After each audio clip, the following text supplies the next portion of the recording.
तो guys almighty guidance के YouTube channel पर आपका हार्दिक स्वागत है। तो गाइज हम देख रहे थे जे&के पंचायत अकाउंट असिस्टेंट के सिलेबस को।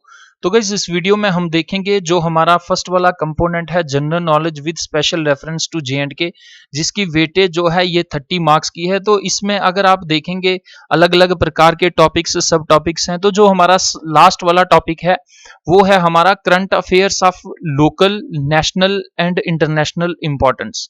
तो गाइज ये हमारा पार्ट 4 रहेगा, यानी इससे पहले 3 पार्ट्स जो हैं वो हो चुके हैं।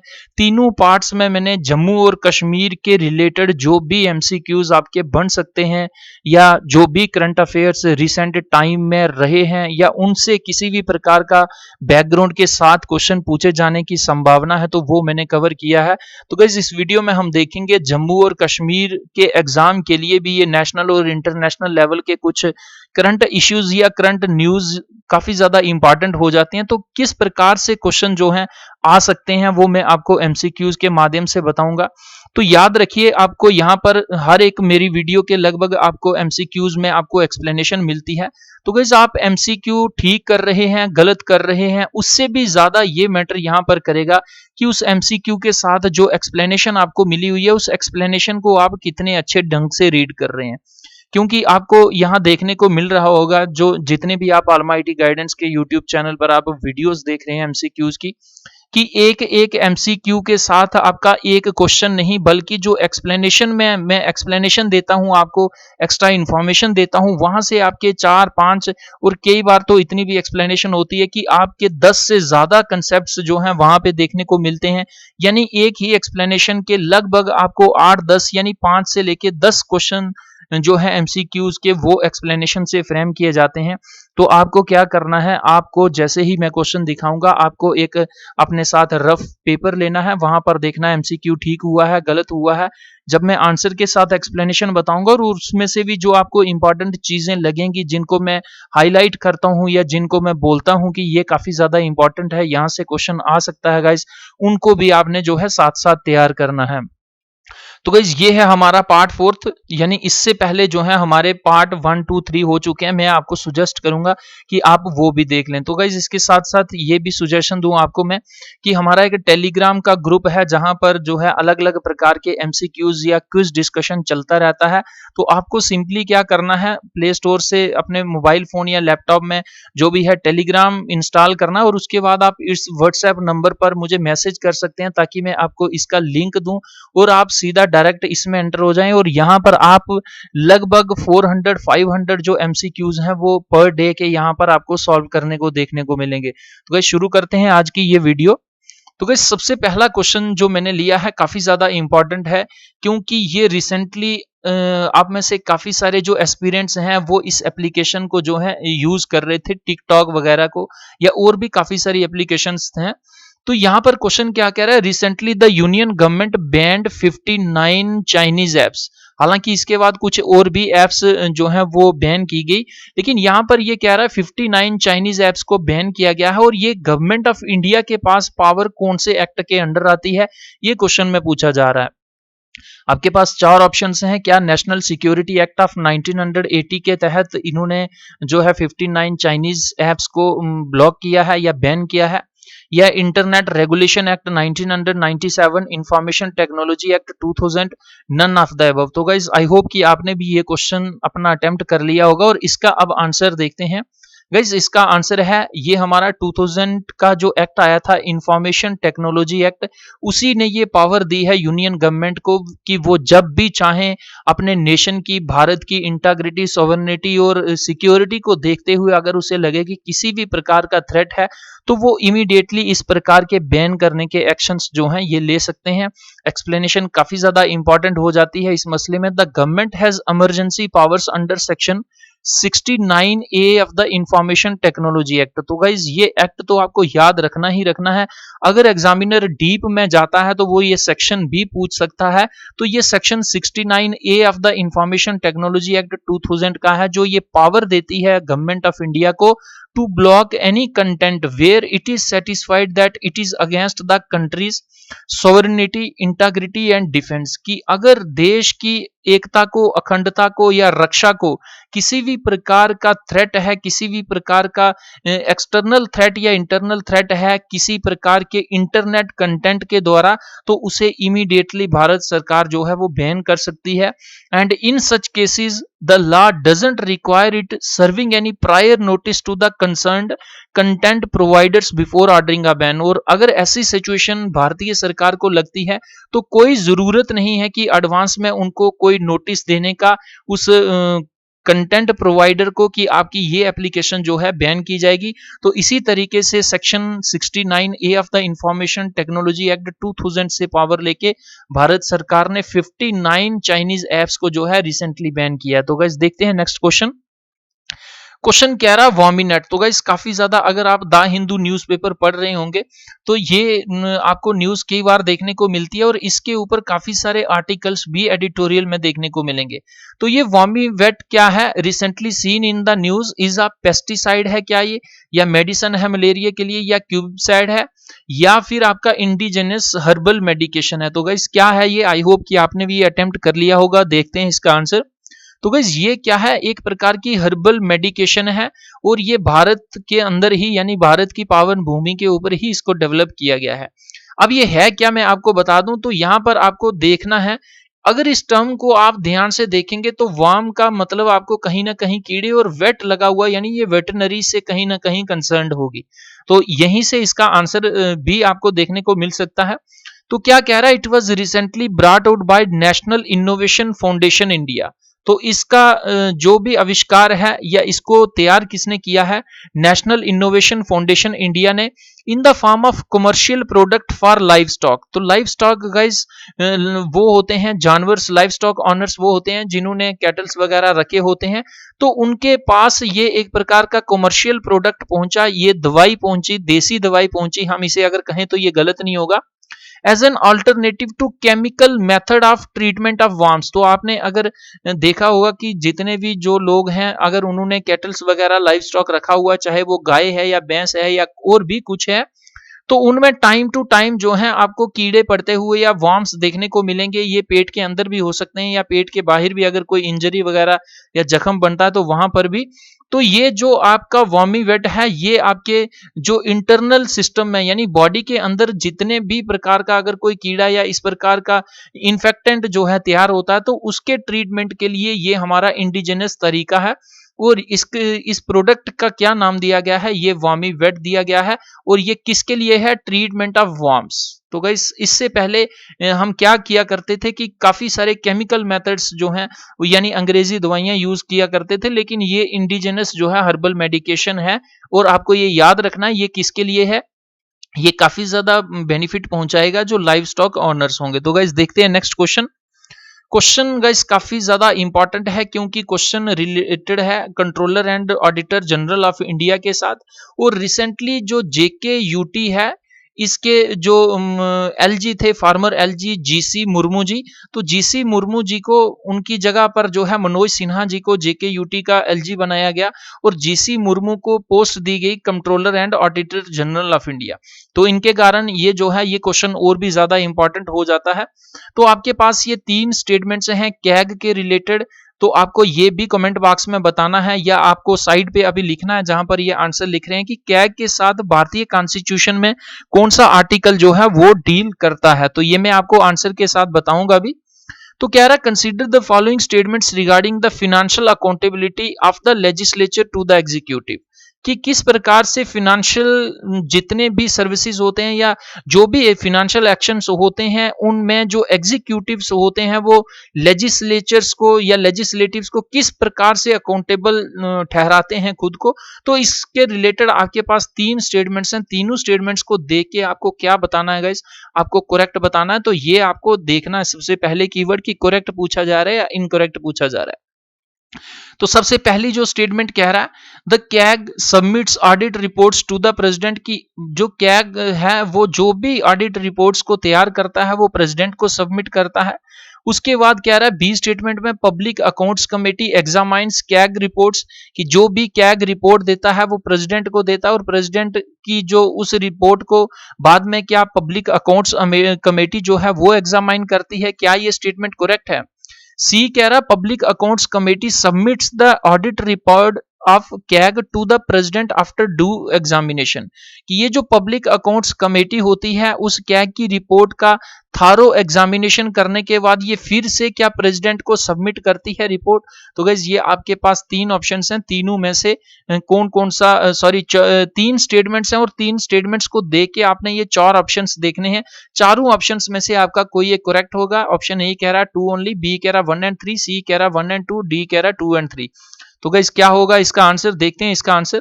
तो गाइस इसका जो आंसर है ये है 1 एंड 2, क्योंकि ये जो पब्लिक अकाउंट्स कमेटी है ये उसका ड्यू एग्जामिनेशन करने के बाद ये प्रेसिडेंट को रिपोर्ट जो है ये सबमिट नहीं करती, बल्कि ये पार्लियामेंट ऑफ इंडिया के सामने रखती है। एक्सप्लेनेशन में और ज्यादा डिटेल में हम देखेंगे। तो गाइस सबसे पहले आपको ये पता होना चाहिए कि कैग के साथ जो है हमारा आर्टिकल 148 जो आर्टिकल है कॉन्स्टिट्यूशन ऑफ इंडिया में, उसी के तहत जो है कैग को यहाँ पर आप कह सकते हैं कि बिठाया जाता है। तो क्या कह रहा है, the controller and auditor general of India CAG submits 3 reports to the president. तो ये जो फिनेंशियल ऑडिट की रिपोर्ट्स होती हैं ये लगभग आपको 3 रिपोर्ट्स देखने को मिलेंगी जो ये प्रेसिडेंट को सबमिट करता है। उनमें कौन कौन सी होती है, audit report on appropriation accounts की होती है, audit report on finance accounts की होती है, और तीसरी जो होती है audit report on public undertakings.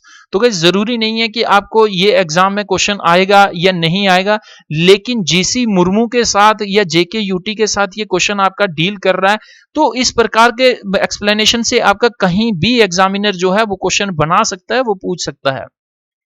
तो आपको ये मोटे मोटे तौर पर पता होना चाहिए कि जो फिनेंशियल ऑडिट की रिपोर्ट्स होती हैं वो 3 रिपोर्ट्स को प्रेसिडेंट को सबमिट करता है, और उसके बाद क्या करता है, ये तीनों प्रेसिडेंट रिपोर्ट्स को लेके ये प्रेसिडेंट क्या करता है कि जो दोनों हाउसेज हैं पार्लियामेंट के, राज्यसभा और लोकसभा, उन दोनों में ये पेश करता है।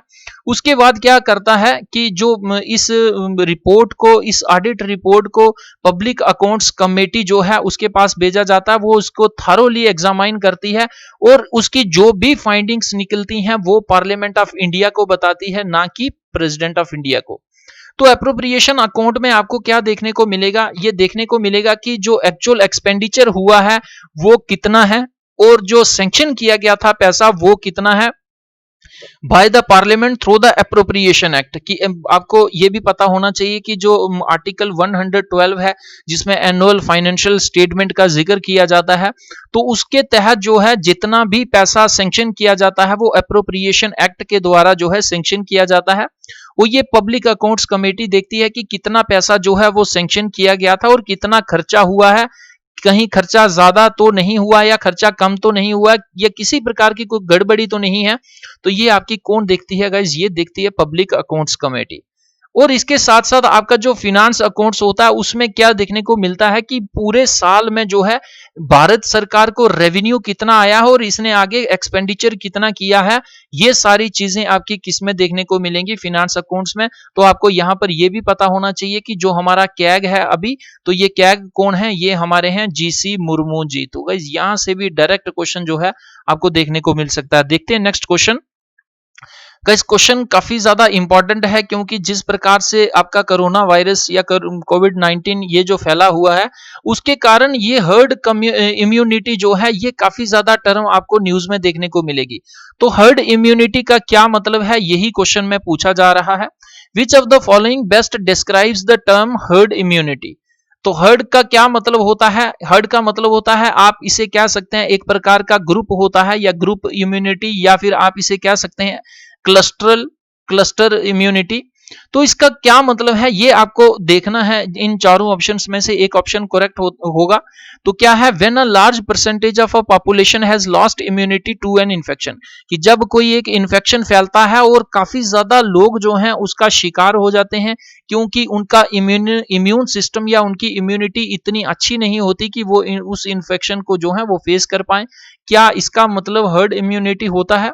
बी कह रहा है increasing the immune system in the community by providing drugs and medicine, कि जितनी भी कम्युनिटी या आप कह सकते हैं कि जो लार्ज नंबर ऑफ पीपल हैं उनके अंदर जो है वो इम्यून सिस्टम को अच्छा मजबूत करना, डेवलप करना, उसके लिए आप अलग अलग मेडिसिन देते हैं, अलग अलग ड्रग्स देते हैं।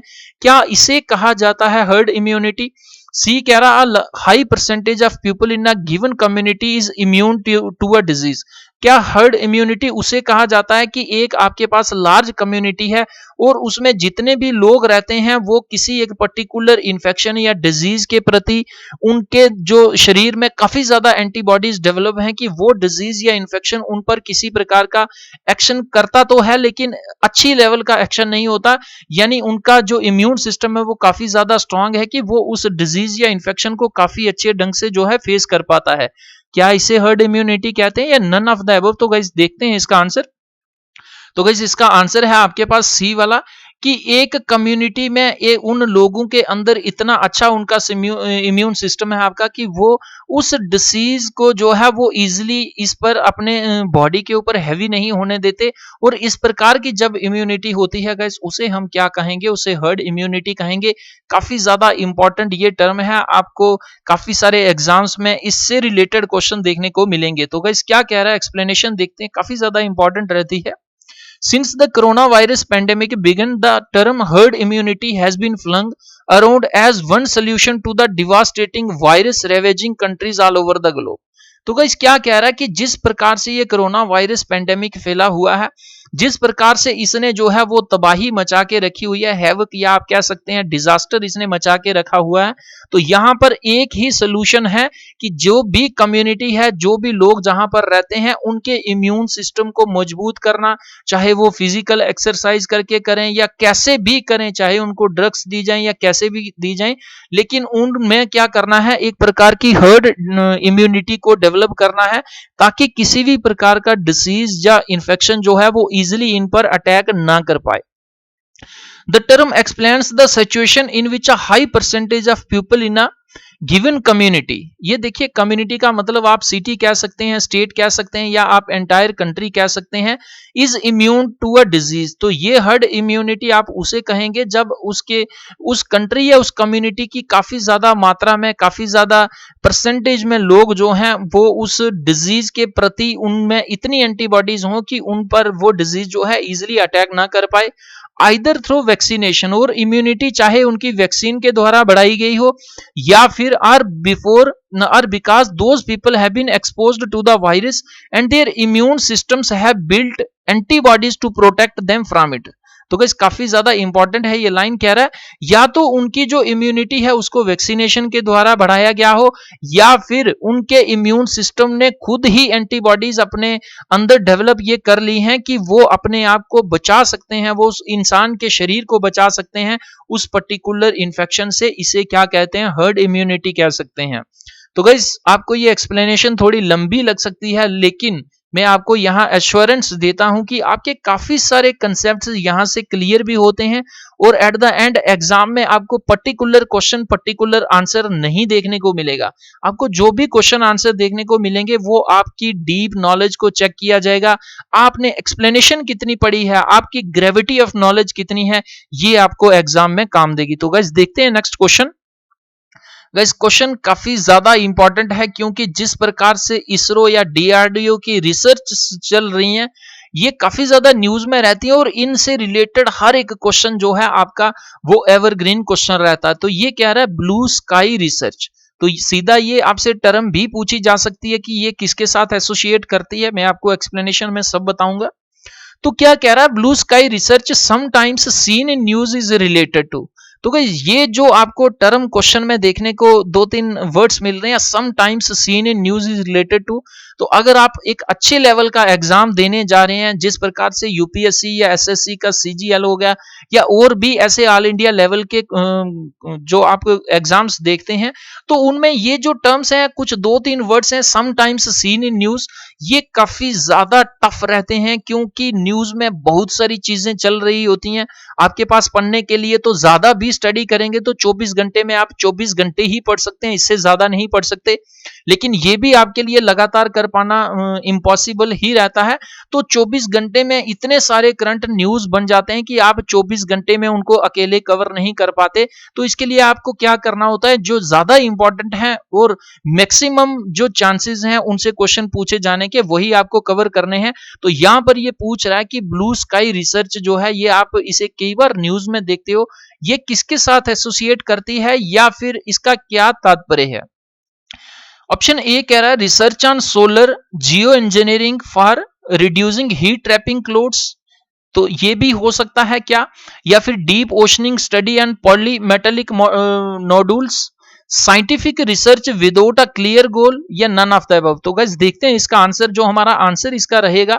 तो यहां पर देखिए ब्लू स्काई रिसर्च का मतलब कि आप जब साइंटिफिक रिसर्च करते हैं और आपका कोई क्लियर गोल नहीं है। तो गाइस देखिए, आप जैसे आप क्या करते हैं, आप गूगल खोलते हैं, तो गूगल में आप ढूंढते हैं जेके पंचायत अकाउंट असिस्टेंट की बुक। तो देखिए, आपको अगर पर्टिकुलर पता है कि ये बुक मुझे ढूंढनी है, मानिए कोई एबीसी कंपनी है, उसकी आप बुक ढूंढ रहे हैं, तो आप क्या करते हैं, ABC book of JKSSB panchayat account assistant, तो आप क्या करते हैं, उस बुक को पीडीएफ फॉर्म से डाउनलोड कर लेते हैं। उसके बाद आप उसी को पढ़ लेते हैं। लेकिन आप क्या करते हैं, आप गूगल को सर्च करते हैं और किसी भी पर्टिकुलर बुक का नाम नहीं लेते। तो आप क्या करते हैं, अलग अलग आपको बुक्स जब मिलती हैं, तो आप उनमें से उन सब को डाउनलोड करते हो। आपका क्लियर गोल नहीं है यहां पर कि मुझे यही बुक लेनी है। तो यहां पर देखिए, आपको हो सकता है एक ऐसी अच्छी बुक मिल जाए, वो जो आप ढूंढ रहे हैं उससे भी ये फार बेटर हो। तो इसी को हम क्या कहेंगे, अगर हम साइंस की फील्ड की बात करें, तो साइंस में हम कुछ ऐसी साइंटिफिक रिसर्च करते हैं जिसमें हमारा कोई पर्टिकुलर गोल नहीं होता कि हमें यही जो है इसी पर रिसर्च करनी है।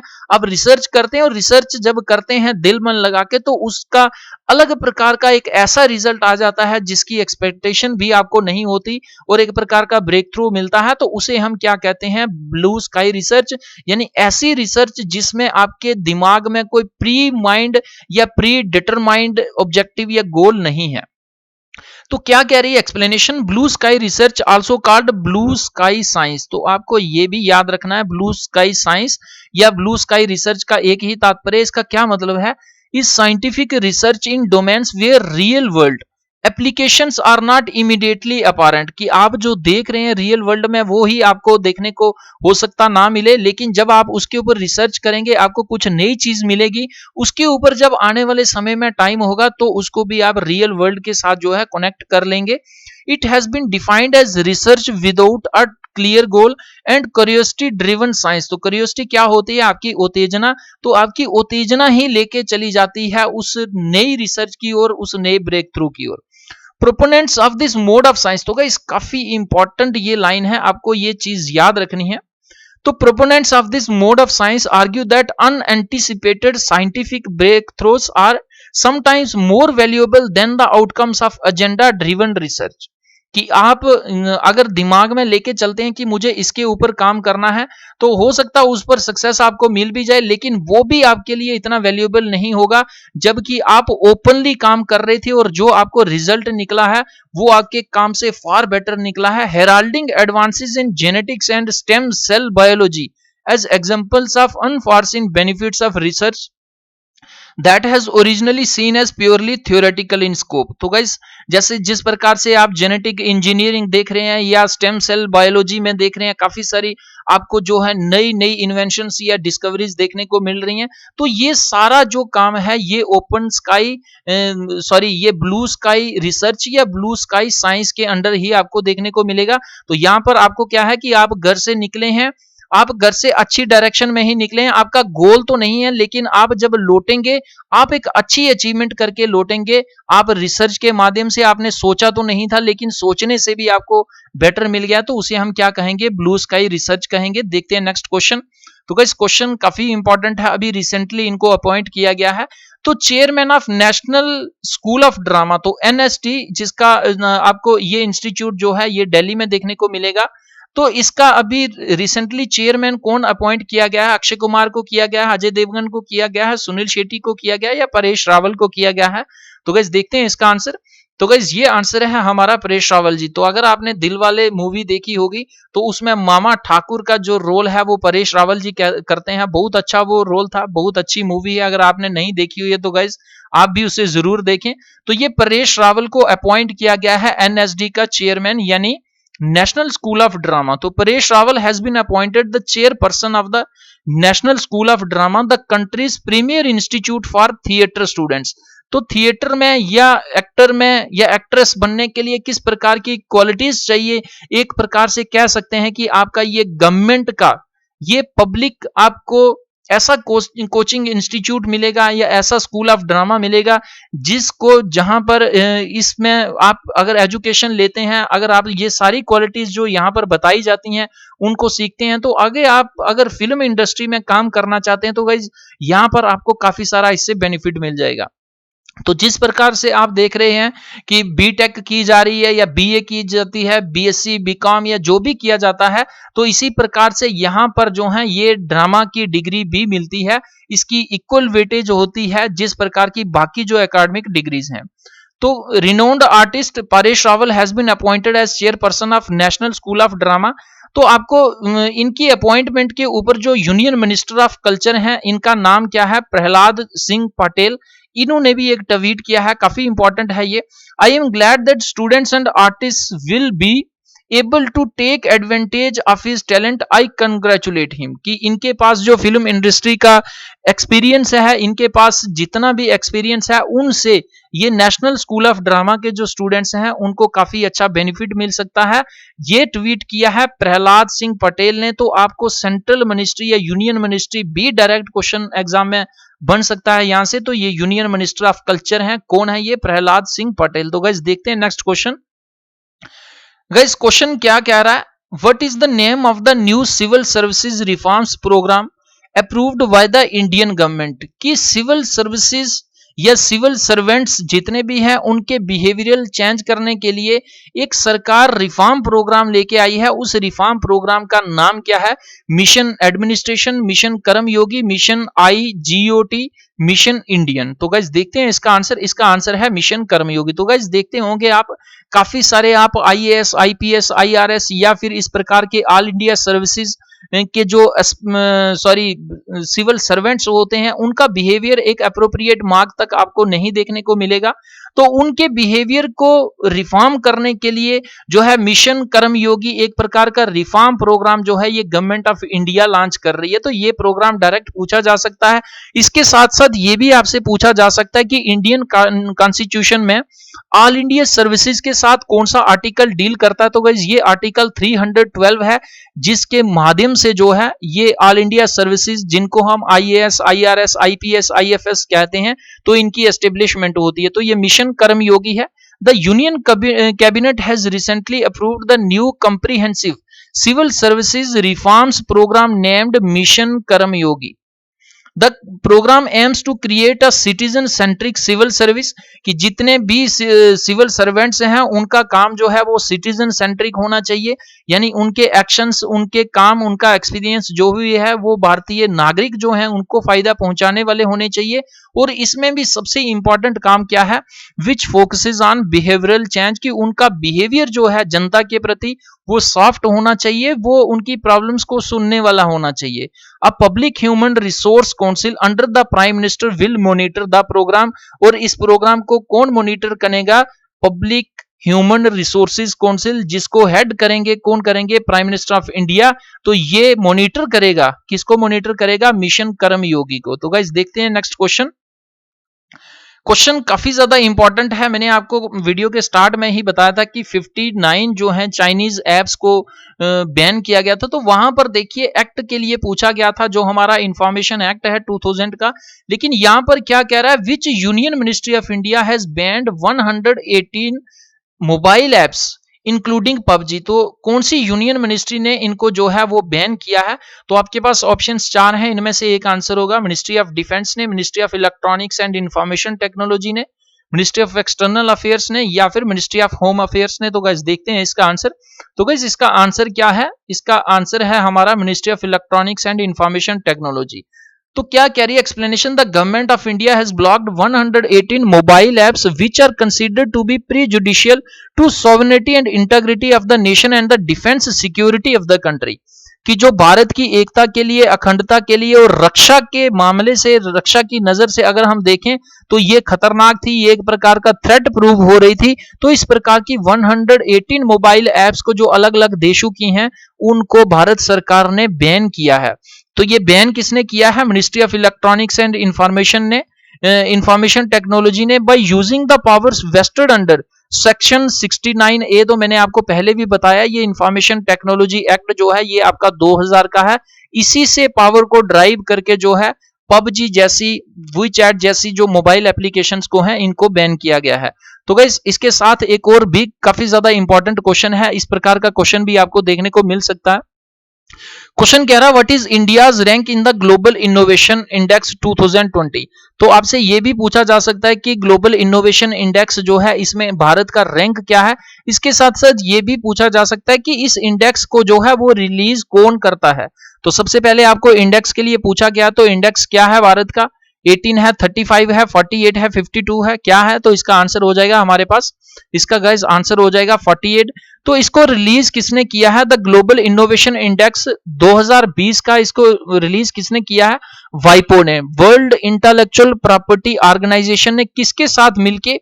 Cornwell university and INSEAD business school. तो ये आपको एक बिजनेस स्कूल देखने को मिलेगा इंटरनेशनल लेवल का, जिसकी ब्रांचेस जो हैं आपको यूरोप में, फ्रांस में, अलग अलग कंट्रीज में देखने को मिलेंगी।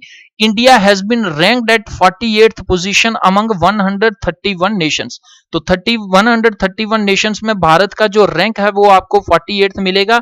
हालांकि भारत का रैंक पिछली बार से कुछ 4 प्लेसेस जो है वो इंप्रूव हुआ है from the previous ranking. Switzerland आपको यहां पर टॉप करता हुआ देखने को मिलेगा और दूसरा रैंक आपका स्वीडन का है, तीसरा यूएस का है और भारत का इसी तरीके से भारत का 48th रैंक है। तो गाइस आई होप कि आपको ये सारे कंसेप्ट बहुत अच्छे से समझ आ गए होंगे। एक्सप्लेनेशन को आपने काफी अच्छे ध्यान से पढ़ना है। तो गाइस अगर ये वीडियो आपको अच्छी लगती है, तो आपको लगता है कि इस प्रकार की वीडियोस आपको हेल्प पहुंचा सकती हैं, तो आपको क्या करना है, इस ऑलमाइटी गाइडेंस के यूट्यूब चैनल को सब्सक्राइब करना है और रिंग बेल आइकन पर ऑल पर क्लिक करना है, ताकि जो भी नई वीडियो या इंफॉर्मेशन अपलोड की जाए वो तुरंत एक मैसेज या अलर्ट के रूप में आपके पास आ जाए। तो गाइज आप फेसबुक पर भी हम हमारे साथ जुड़ सकते हैं, काफी ज्यादा इंफॉर्मेशन जो है यहाँ पर भी शेयर की जाती है, आप यहाँ से भी बेनिफिट ले सकते हैं। अगर आप चाहते हैं कि हर एक वीडियो का आपको पीडीएफ मिले, तो आपको क्या करना है, ऑलमाइटी गाइडेंस के यूट्यूब चैनल को यहाँ पर आप ज्वाइन करना है और इसका ये बेनिफिट होगा, हर एक वीडियो का पीडीएफ मिलेगा। इसके साथ साथ अर्ली मॉर्निंग काफी सारे न्यूज़पेपर्स जो हैं वो भी फ्री ऑफ कॉस्ट यहाँ शेयर किए जाते हैं, आप उनका भी बेनिफिट ले सकते हैं। कॉम्पिटिटिव एग्जाम्स के लिए बुक्स जो हैं वो पीडीएफ फॉर्म में यहाँ पर प्रोवाइड की जाती हैं, इंक्लूडिंग एनसीईआरटीज। तो आप ये सारे बेनिफिट्स ले सकते हैं। अगर आपको ये ग्रुप नहीं मिल रहा तो आप सिंपली व्हाट्सएप पर मुझे मैसेज करिए, मैं आपको इस ग्रुप का लिंक जो है वो प्रोवाइड करा दूंगा, तो आप सीधा इसमें ज्वाइन कर सकते हैं। तो गाइस वीडियोस अच्छी लगती हैं तो जरूर लाइक करें, किसी भी प्रकार का कंफ्यूजन है कमेंट कर सकते हैं, व्हाट्सएप पर मैसेज कर सकते हैं, इस पर मेल कर सकते हैं almightyguidance@gmail.com।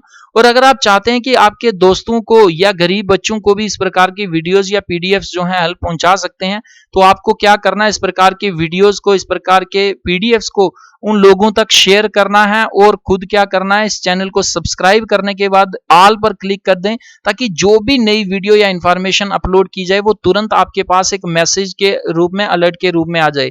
तो गाइस वीडियो को देखने के लिए धन्यवाद। जय हिंद, जय भारत।